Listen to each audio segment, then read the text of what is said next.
Off touch there. First of all, Roberto, a bit off track in a way, but Pep Guardiola says that he's looking to manage in the Premier League. What would you make of his arrival in the Premier League? What do you think he would bring to it? Well, obviously,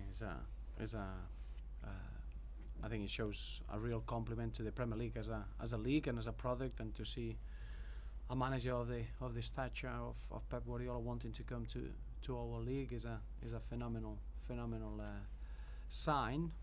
As a manager, he's quite unique. I think he's a modern manager of the total football.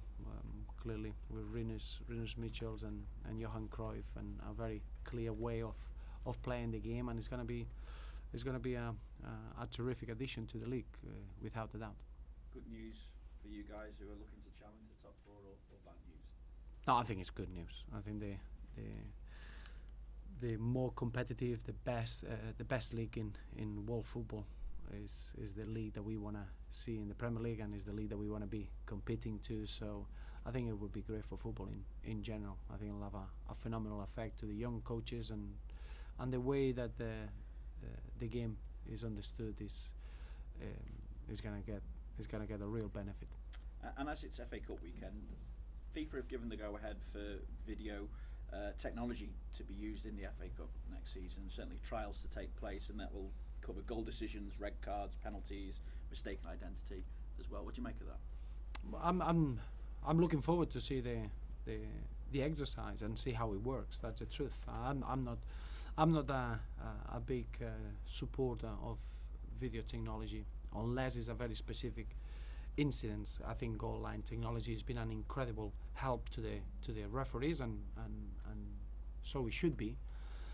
I'm not too sure. I think we should allow the referees to make their own decisions and manage the game and understand the game. Clearly, if they cannot see an incident, it's something that they need help. So mistaken identity, those sort of decisions, I always felt that video technology could be helpful, but I wouldn't like to take the human error away from the game. Human error is part of football. Is a game of errors, and how you react to those as a player and referee should be exactly the same. For yourselves, how do you put to bed one leg of a semi-final tie, given the night that you had at Goodison Park, put it aside for 3 weeks and concentrate on the FA Cup, and of course then getting back to Premier League action as well? Well, very easy. I think what we want is to replicate that level of intensity and that level of focus. Every time we're on the football pitch, we want to perform well. We're gonna win the football game, and I thought the fans were magnificent. We created an incredible memory. The game was played with a terrific tempo, and I thought we played a very good side, eye to eye. And when we had the blow of conceding the goal, I think we all benefited from the support of our fans. It was an incredible feeling of being able to have that belief of winning the game, and that's going to be a real good inspirational moment what we experienced that night. Looking forward to every single game. I think that environment at Goodison could be the real key of our future success. I've got no two doubts about it. I think as a player, as a manager, as a staff, everyone connected to Everton, when we got that support at Goodison, we are a special force. And now is the FA Cup third round. Is a unique relationship, Everton and the FA Cup, over the years, and we understand that completely. We're really looking forward to the game. Is a very busy period, probably the busiest period that you have in the campaign, in the calendar year, but we're really looking forward to it. I think the squad is ready. Certain players, they've been working really hard to have an opportunity, and he fits really well, but in the same manner, we got a lot of numbers ready to face a Dagenham and Redbridge side that they won the last 2 games, that they got a familiar face back in charge with a lot of experience, and I expect to be a very tough encounter. I know you've been asked about having verbal agreements with the likes of Lukaku and John Stones as to whether they'd be able to leave in the summer, and you've also been asked as to whether a cup competition could stop those kind of players leaving, and you've spoken about the need for Champions League football to keep the squad together. What contingency plan then is there? What can you do to keep those players happy if you don't get top 4 this season? I think I said it many times. We are a football club that we don't rely on selling players to balance the books, and that's top and bottom. As a football club, we will make football decisions to make sure that from window to window we are a stronger team, and that's the end of the matter. I think we've proven that in the last 5 windows, from one window to another, we've improved the squad. We got better. We allowed young players to have big roles and develop in an incredible manner, and we'll carry on doing the same thing. Nobody is going to be sold just to balance the books. Nobody's going to be sold for a financial reason. Everything is going to be down to the best interest of Everton. Any individual, nobody is bigger than the football club. So I reiterate that every decision will be made for the good of the team, and that's what the fans know. And I think we proved that in the summer when clearly we were very strong with our strategy and we carry it through.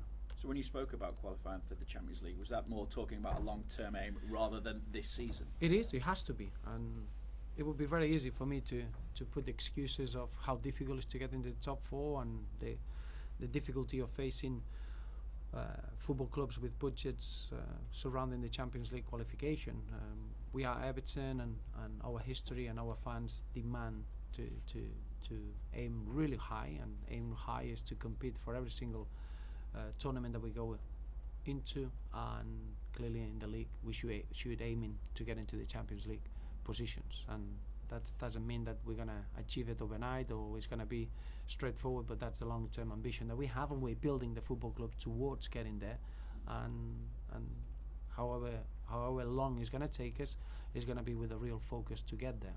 To get there, you need to know how to win football games. You have to have a very strong footballing style, and I think we developed clearly in the last few months. We are an exciting team to watch, attacking force, a real good footballing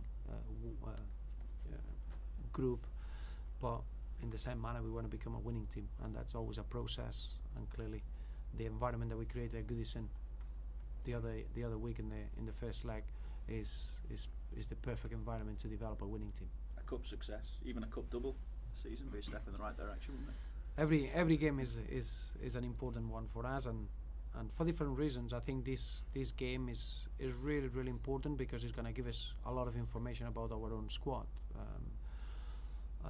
Throughout the years, my own experience tells me that there is no such a thing as using your divisional status in any cup round, and especially in the FA Cup. So we respect immensely the opposition for tomorrow, and I think Dagenham and Redbridge will come to Goodison with a real desire and belief in qualifying. So we'll have to match that, and we'll have to match that enthusiasm. But internally, it's a really important game for us to get a lot of information of where we are with the squad, and making sure that we move forward together. With that in mind, have you made any decision as to how you're going to cover for the loss of Seamus Coleman at right back? Yes, and we got different options, and the training today is going to be important towards that. But I've been very pleased in the manner that certain players, they've been working without playing minutes and earning an opportunity, and clearly this game is that 3 weeks with 7 games really pushes you. Romelu Lukaku, Tom Cleverley and Seamus Coleman had to come off in the last game through injury, so those 3 players, I don't expect them to be available, but everyone else will, and I'm looking forward to see how the squad faces the challenge of playing so many games in a short period of time. And is Seamus definitely a month, and how long are you looking at with Lukaku? We don't know. I think Rom is reacted really well already to treatment, and I could say the same thing about Seamus and Tom, but it's too early to make a final assessment. It's been a lot of games in this period, but I don't expect any of the players to be too far away from being close to the squad. With Rom's injury, is this a chance for Leandro Rodriguez to maybe have involvement with the first team squad? Yeah, I think it's important that Leandro is trying to get used to the physicality of the British game. He's had two setbacks, a couple of injuries in the first 6 months period that he had with us. He had a really good start.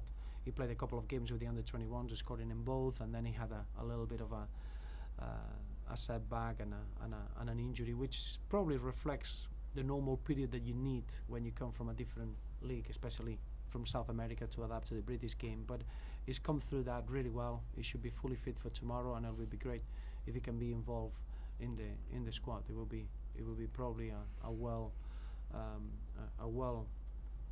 hard work reward from his point of view. With Seamus's injury, I know you say not too long, but you've been linked a number of times with Sam Byron with Leeds. And the reason I ask about this is because Leeds chairman has said that there's potential there for him to be sold in this window. So is that a deal that? No, I think you know me well about now. I wouldn't speak about any player that is not registered with us, but clearly Seamus Coleman is a player that, from my point of view, has been performing in probably the best level of any right back in European football, and we'll always try to look to improve, but in that position we're very strong. You have been able to bring Shani Tarashai to the club though, and obviously he's gone back on loan, but long term, what do you think he'll bring to the place? Well, I think he's a very exciting talent. I know that every Evertonian will be looking forward to see Shani Goodison. Is a technical footballer, really clever with his space awareness. He plays in between lines. He's got an eye for a goal. And what I'm delighted is that we've been able to sign a player that it would fit really well in the way that we want to play in our football club. Is a young talent.